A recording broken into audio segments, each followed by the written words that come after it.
Efesus pasal 3. Itulah sebabnya aku ini, Paulus, orang yang dipenjarakan karena Kristus Yesus untuk kamu orang-orang yang tidak mengenal Allah.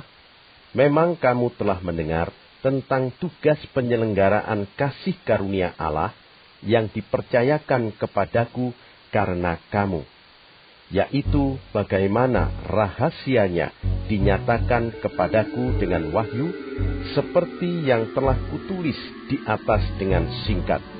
Apabila kamu membacanya, kamu dapat mengetahui daripadanya pengertianku akan rahasia Kristus, yang pada zaman angkatan-angkatan dahulu tidak diberitakan kepada anak-anak manusia, tetapi yang sekarang dinyatakan di dalam roh kepada rasul-rasul dan nabi-nabinya yang kudus, yaitu bahwa orang-orang bukan Yahudi karena berita Injil turut menjadi ahli-ahli waris dan anggota-anggota tubuh dan peserta dalam janji yang diberikan dalam Kristus Yesus. Dari Injil itu, aku telah menjadi pelayannya menurut pemberian kasih karunia Allah yang dianugerahkan kepadaku sesuai dengan pengerjaan kuasanya.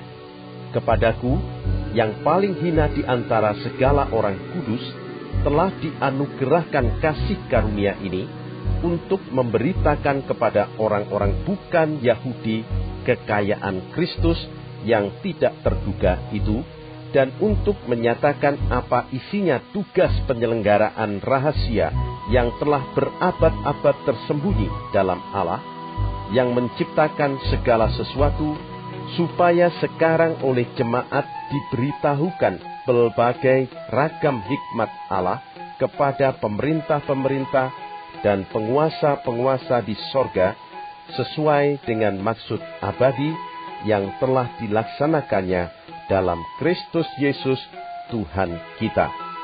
Di dalam Dia, kita beroleh keberanian dan jalan masuk kepada Allah dengan penuh kepercayaan oleh iman kita kepadanya. Sebab itu, aku minta kepadamu, supaya kamu jangan tawar hati melihat kesesakanku karena kamu, karena kesesakanku itu adalah kemuliaanmu. Itulah sebabnya aku sujud kepada Bapa, yang daripadanya semua turunan yang di dalam sorga dan di atas bumi menerima namanya. Aku berdoa supaya Ia, menurut kekayaan kemuliaannya, menguatkan dan meneguhkan kamu oleh rohnya di dalam batinmu, sehingga oleh imanmu Kristus diam di dalam hatimu, dan kamu berakar serta berdasar di dalam kasih. Aku berdoa supaya kamu bersama-sama dengan segala orang kudus dapat memahami betapa lebarnya dan panjangnya dan tingginya dan dalamnya kasih Kristus, dan dapat mengenal kasih itu sekalipun ia melampaui segala pengetahuan. Aku berdoa supaya kamu dipenuhi di dalam seluruh kepenuhan Allah. Bagi Dialah yang dapat melakukan jauh lebih banyak daripada yang kita doakan atau pikirkan, seperti yang ternyata dari kuasa yang bekerja di dalam kita. Bagi Dialah kemuliaan di dalam jemaat dan di dalam Kristus Yesus turun-temurun sampai selama-lamanya. Amin.